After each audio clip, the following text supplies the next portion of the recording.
Fiesta season ba? At tila may papalosebo sa Barangay Ambil sa bayan ng Look sa Occidental Mindoro? Sa labas kasi ng kanilang mga bahay, biglang nagtayuan ang mga kawayan na sa tuktok may mga timba o hindi kaya birdhouse. It's a bird. It's a plane. No! It's their DIY o do-it-yourself Wi-Fi. Ang isla kasi nila, pahirapan sa signal. Mahirap po talaga mag-online. Sobrang hina din po ng internet, lalo na pag umuulan po.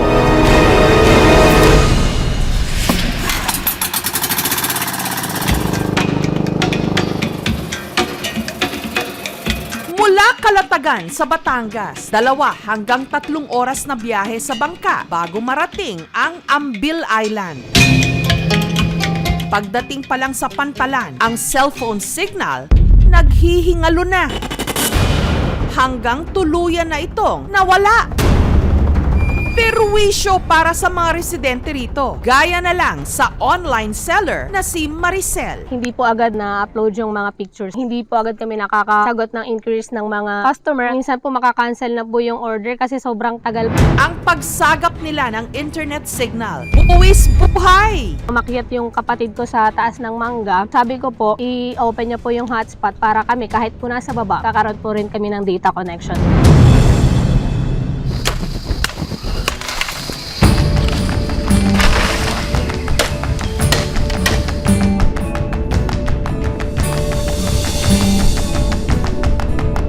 Kaya nila naisipan na ang kanilang cellphone na naka-on ang hotspot isinabit sa kawayang may taas na 20 meters. At presto! Biglang lumakas ang kanilang signal at internet connection.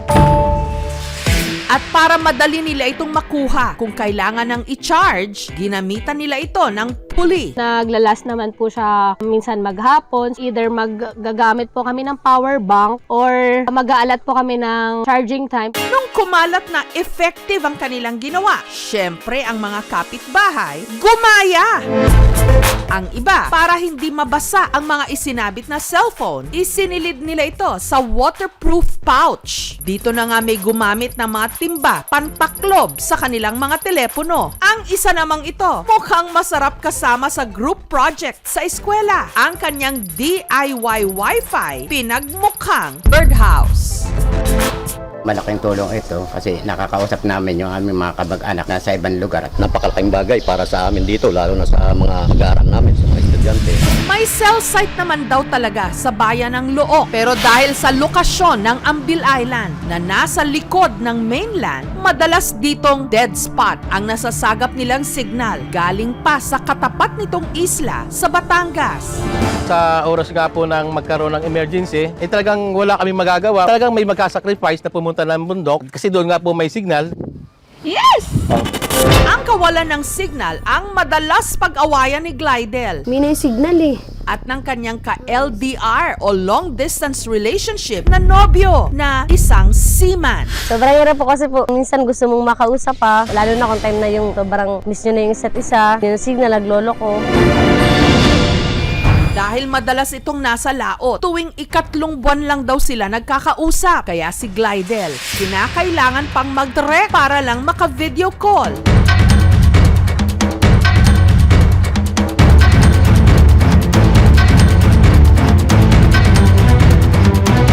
Pero ang signal, pasulpot-sulpot. Nakaka-bad trip, mainis siya kasi niya, bakit daw pipilitin ko putol-putol na nga. Hanggang sa pinapauwi na lang niya, iisipin mo na baka kesyo may iba lang siyang ita-chat or tatawagan, naaway na, wala daw akong tiwala. Sabi ko, talaga. Kaya para hindi na mahirapan sa pag-akyat ng bundok, si Glidel nagpakabit na rin ng DIY Wi-Fi. Kung malaki nung ginawa po, nagising ng umaga, chat agad, minsan hanggang 12. Hindi katulad nung dati na alas 8 uwi na.